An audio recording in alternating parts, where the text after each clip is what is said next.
tal? Serie Mis discos favoritos, capítulo número 54. Bueno, al jazz hoy, con el grandísimo guitarrista Wes Montgomery, ¿sí? Para muchos, el mejor guitarrista de la historia del jazz, uno de los mejores guitarristas de toda la historia de la música, con un estilo propio, autodidacta. Salió a fines de la década del 50 y hasta el año de su fallecimiento, que fue en 1968, hizo una maratónica carrera extraordinaria de gran cantidad de discografía. Más o menos fueron unos 10 años, ¿sí?, de discografía, pero dejó mucha cantidad de material y ha influenciado a todos los guitarristas, digamos, posteriores a él, ¿sí?, del jazz moderno. Él estaba influido por el guitarrista Charlie Christian y junto con sus hermanos, que también eran músicos, ¿sí?, formaron los Montgomery Brothers.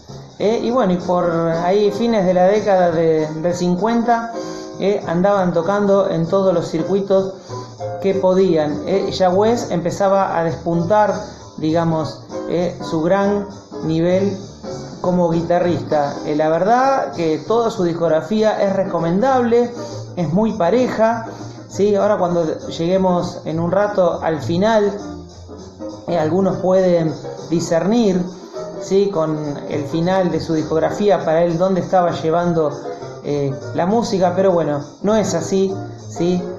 Realmente es un guitarrista extraordinario con un sonido muy propio, basado en una técnica que se llama finger picking, ¿sí?, que es el nombre de su primer trabajo editado por el sello Pacific Jazz y luego reeditado, acá la que tengo yo, por Blue Note en el año 1957, y en los cuales sus hermanos Buddy Montgomery en el vibrafón y Montgomery, ¿sí?, en el bajo,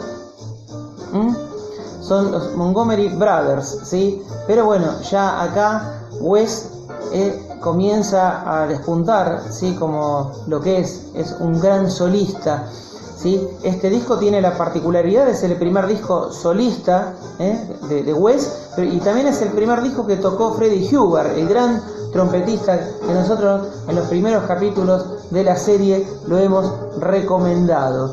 Bueno, un disco extraordinario, ¿sí?, de 10 temas, que cuenta con varios músicos, y principalmente con los Montgomery Brothers, ¿sí? Bueno, Wes se empieza a ser muy conocido en el ambiente del jazz y rápidamente pasa al sello Riverside, ¿sí?, un sello muy prestigioso por esos años.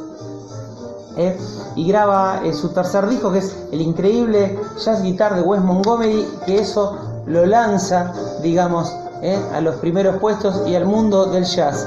Acá yo vengo con uno de los discos básicos de Wes del año 1961, que va a salir en 1962, y una unión, un encuentro providencial, como digo yo, ¿sí?, con el que es considerado también el mejor vibrafonista de la historia. Todas estas cosas son el mejor guitarrista, mejor vibrafonista. Bueno, la música es cuestión de gustos, pero cuando a uno le dicen este es el mejor, por lo menos vale la pena escucharlo y ver por qué es esa consideración de mejor, y en general uno termina estando de acuerdo, ¿sí? Yo no sé, por ejemplo, si Milt Jackson es mejor que Gary Barton, por ejemplo, pero bueno, son otros tiempos, otras técnicas.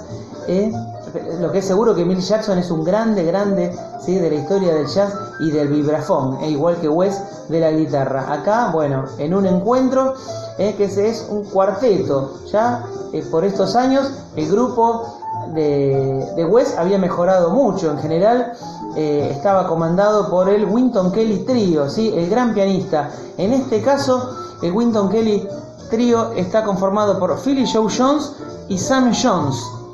Bueno, Sam Jones, un gran contrabajista de la época, que ha grabado mucho en el sello Blue Note. Philly Joe Jones, el baterista de Miles.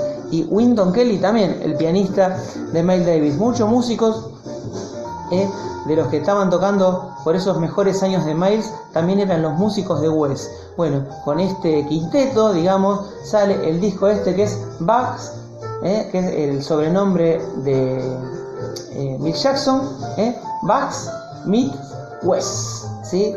Bueno, disco también de 10 temas, bueno, un disco fantástico, ya con una sonoridad, aparte de la de Wes particular, con la sonoridad del vibrafón de Mick Jackson, y bueno, y los músicos acompañantes que son todos grandes solistas, ¿sí? Bueno, acá tenemos otro, un poquito posterior, ya del año 65, que es en vivo en el Half Note, Smoking at the Half Note. Y acá el Wynton Kelly Trio está conformado por Paul Chambers, ¿sí? Y Jimmy Cobb, o sea, el grupo de Miles de Kind of Blue, ¿sí? Así que impresionante, como suena esto, Wes, con los Wynton Kelly Trio, todo lo que son de esa época, los primeros años de los 60. Estos discos son fantásticos, ya en el sello Verve, ¿sí? Porque el sello Riverside había quebrado, digamos, y ya le había vendido los derechos al sello Verve. Bueno, otro disco, acá también con 11 temas. Acá está 416, es un clásico de Wes. Está la versión de Impressions de Coltrane, bueno, y un montón de temas. Willow Weep for Me, que es un tema también clásico, que toca siempre Wes. Es un gran disco, también muy recomendable, Smoking at the Half Note del año 1965. Bueno, ya por estos años de Verve, Wes empezó a diversificar su trabajo, ¿sí? Hacer estos discos como de hard bop, como un jazz más clásico, hard bop, digamos, y por otro lado buscar una beta más comercial, ¿sí? Recordemos que en esos años de los 60, todo el jazz, digamos, como más interesante pasaba o por el cuarteto de Coltrane o por el quinteto de Miles, ¿sí? Y bueno, no había lugar para mucho más, Bueno, pues por supuesto que con esos discos estaba muy acomodado, de hecho muy respetado, por estos músicos que yo nombré. Fue parte de un sexteto que formó Coltrane para tocar en un festival, con el clásico grupo de Coltrane, sumado Eric Dolphy y Wes Montgomery, ¿sí? Bueno, imagínense lo que es eso. Yo cuando escuché este disco con arreglos de Oliver Nelson, a mí me mató. El tema Saliendo de mi cabeza, que es el tema principal del disco, ¿sí? Yo cuando escuché, digamos, a un Wes mucho más centrado en las melodías, ¿sí? que el clásico disco de jazz, centrados más en los solos. Un disco de tinte mucho más comercial, como dijimos, con arreglos del gran Oliver Nelson, músico que en algún momento en la serie vamos a volver a nombrar. Un disco de 9 temas del año 1965, grabado los días 7, 8 y 22 de diciembre de 1965, o sea que después va a salir en 1966. Acá podemos encontrar a un joven Herbie Hancock en el piano, a Roger Kellaway también en el piano, está Phil Woods, por ejemplo, en los saxos, George Duvivier está en el contrabajo, bueno, y varia cantidad de músicos, con gran orquesta. Es un disco que acá empieza, digamos, una beta más comercial de Wes, pero es un disco muy recomendado, de Wes Montgomery, con dirección de Oliver Nelson, Saliendo de mi cabeza. Bueno, un gran disco del año 1965. Para ir cerrando, digamos, luego va a cambiar de sello y de productor, ¿sí? Y se va a inclinar a una cuestión mucho más comercial, si se quiere, ¿sí? Con Creed Taylor de arreglador, ¿sí? Igual siempre con gran nivel. Imagínense que acá toca Hancock, toca en el piano, toca Ron Carter, toca Grady Tate, ¿sí? Ray Barretto en la percusión. Esto, bueno, no puede fallar de ninguna manera. Si el repertorio ya empieza a haber un cambio, por ejemplo, temas de los Beatles, ¿sí? A Day in the Life, en una gran versión acá de Wes. Eleanor Rigby también está, y bueno, el gran Willow Wait for Me, que ya lo hemos nombrado, y otros temas, California Nights, bueno, con una dirección mucho más comercial. Algunos lo empezaron a cuestionar, que Wes estaba siguiendo una dirección que no le servía mucho, ¿sí? Igual no se daba los gustos de grabar en paralelo otras obras maestras como el jazz, como este que voy a tener acá, que es un disco que a mí me encanta, que es el dúo dinámico, ¿sí? Jimmy Smith y Wes Montgomery, la verdad que yo te digo, en su momento lo busqué muchísimo. Una vez me encantaba la tapa, lo había visto, sí, me encantaba la tapa, y me encanta Jimmy Smith también. Lo busqué muchísimo hasta que lo pude tener. Jimmy Smith y Wes Montgomery, el dúo dinámico, ¿sí? Del año 1966. Bueno, 12 temas maravillosos. Busquen Jimmy Smith y Wes Montgomery y no se van a arrepentir.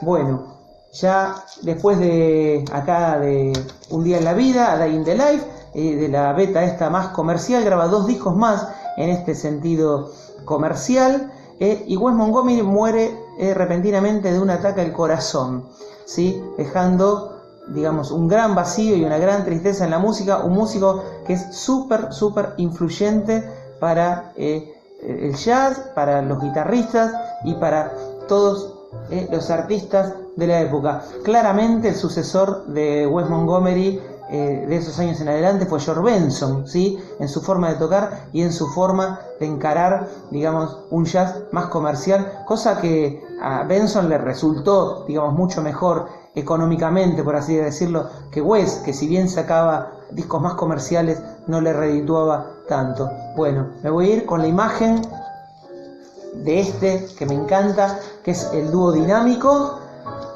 y me voy a ir acá con la imagen también de este discazo con Milt Jackson, ¿sí? Bueno, adquieran los discos de Wes, búsquenlos, y nos vemos en el próximo capítulo de mi serie Mis Discos Favoritos.